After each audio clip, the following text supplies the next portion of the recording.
So, hi guys, welcome back to my YouTube channel. So, in today's vlog, I am going to do a Watson's haul. So, I'll call this my birthday month Watson's haul. Kasi, ang tagal kong hindi nakabili sa Watson's. Although, ang usually kong binibili doon, repeatedly, are panty liner and alcohol. Well, actually, yun lang dapat ang bibilin ko. But yung alcohol is, yung maliit is wala. Pero yung mga malalaki na ka-sale, kaya lang, parang since priority ko siya, hindi ko siya binili. Dahil nabudol ako ng mga naka-sale nila na nag-start today. So, yung sale is actually for the Father's Day. Pero, syempre, may mga personal care and it's not makeup, it's skincare na naka-sale. So, disclaimer lang, this is not a sponsored video. And kung napapansin nyo, tinanggal ko na yung makeup ko. Kagaling ko lang sa work. Nakasando lang ako kasi sobrang init dito sa Pilipinas. Actually, I have my makeup on kanina. Sabi ko, mag-vlog ako. But, dahil nga naglakad lang ako from doon sa babaan sa C5. Naglakad lang ako. And then, sobrang pawisin ko nowadays. Sobrang grabe. Sobrang pawisin ko. Yun lang. So, sorry sa background. Medyo maingay kasi kumakanta yung aking, kasera. Yung may-ari ng bahay. So, huwag na nating patagalin, guys. Please keep on watching. So, I'll pick up randomly na lang and naglagay ako ng konting lip tint kasi ang pale ko tingnan kanina. Tingnan ko yung, pinlay ko yung, ni-record ko. So, I'll pick up that randomly na lang. And then, disclaimer lang, this is not a sponsored video. So, since nga this is month of June, so, regalo ko to para sa sarili ko. I'll be having my birthday on Monday. So, today is June 14 to be exact. Pero, ma-upload ko to late na pag nandun ako sa Malolo, sa bahay.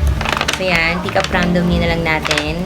Disclaimer, so hindi siya, hindi siya sponsored and this is already marked down yung iba and then 50%. So, hindi rin siya employee discount. So, ayan, ang dami ko ng kuda. So, let's start with, ang bango nito guys, Olay Bioscience Peptide Beauty Bar. Actually, meron doon yung isa yung may vitamin B3 and then vitamin C for brightening. And nowadays kasi medyo aware na yung tao sa mga skincare ingredients and yung out of stock doon is yung hyaluronic acid. Yung may hyaluronic acid na what do you call this? Soap. But most of them hindi alam itong peptide. So si peptide is one of the ingredients for anti-aging and this helps to firm your skin. And alam niyo na nga na ako ay pasyonda na. So, ayan. Let's have a try. So, parang dati siyang 69 pesos. 45 pesos na lang siya. Ayan. At saka ang bango niya. So, I'm gonna use this on my face. Ayan. And, next one is ito yung pinaka best kong nabili. This one is Bello Kojic acid plus tranexamic acid. So, si tranexamic acid is good for brightening siya. And then, whitening na rin dahil meron siyang kojic. So, double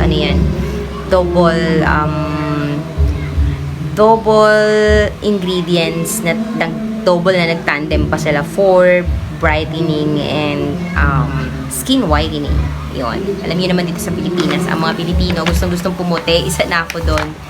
So, yan. It's a body wash, extra moisture for nourish white skin. So, yun nga, yung one of the, mga natutunan ko sa abroad is ang mga Kuwaiti or mga Arabs, they don't use body soap. Mas gusto nila yung body wash or body cream, shower gel, yan. Kaya mabenta dun guys ang mga set ng Bath and Body and Victoria's Secret. So, moving on is Medyo love ko kasi ang hair ko din dahil self-love ang lola nyo. Yan. So, si Hair Treats Hair Spa with the argan and moringa. Yan. Dati siyang 99, so ano na lang siya? 75 pesos. So, kung hindi siya naka-sale and then regular price is 99, I don't know, pag 30%, bobo ko sa mate. So, medyo mas nakamura ako kung ano siya, 75 pesos ko siya nakuha. Yan. But usually, pag ganitong Watson's brand, less 30 pesos kami. Ayan, something like that. Ayan. So, ito siya. Kasi ubos na rin yung treatment ko from, ano ba yung binili ko? Yung treatment ko from, I think, Cream Silk. Wala na kasi kung ano, kahati din. Last but not the least, konti lang naman talaga yung binili ko. Yung talagang pasok lang sa budget and yung mga naka-discount. So, this one is from Gluta-C. Yan, na-try ko na to before when I attended yung, ano ba yung ina-attended ko? Yung National Sales, parang NASCON, National Sales Convention. So, na-try ko to noon. It's free. But now, I have to buy on my own. Naka 50 off siya. Parang 60 plus lang siya. 65 or 69. If I'm not mistaken, 50% off siya. So, 4 times whitening, cleansing, oil control, and anti-acne, pore minimizing, and smoothing.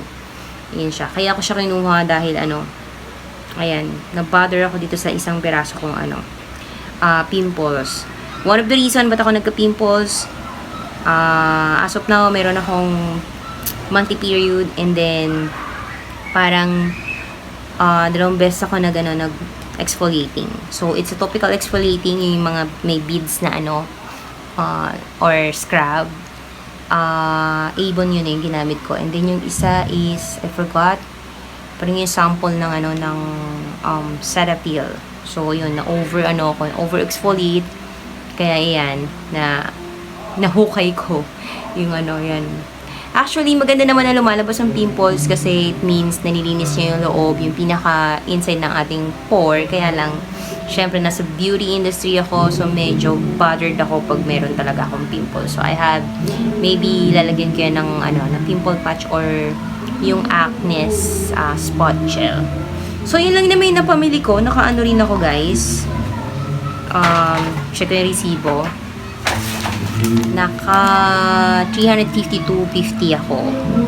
So, yung toner was 135.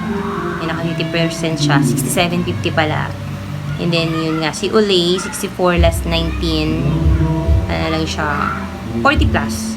Then, yung Hair Treats, less 24. And then, yung pinakamura kong nabili nga, si Bello Body Wash Kojic Acid. Kasi nga, paubos na rin yung ko dyan, yung Dr. Teal's na regalo pa yun sa akin last year. So, ewan ko kami magre-regalo ulit sa akin. So, I think yun lang guys ang aking video for today. Medyo maaga kasi ako nakauwi. And, sabi ko, ang tagal kong walang upload. So, I have to record a video para may i-upload tayo. So, I'll try to review those products and baka babalikan ko yung Olay na isang beauty bar, yung may vitamin C kasi 45 pesos na lang siya. So, thank you for watching guys. Please don't forget to subscribe to my channel and so, thank you for watching guys. Please don't forget to subscribe to my channel and see you on my future vlogs. Bye guys!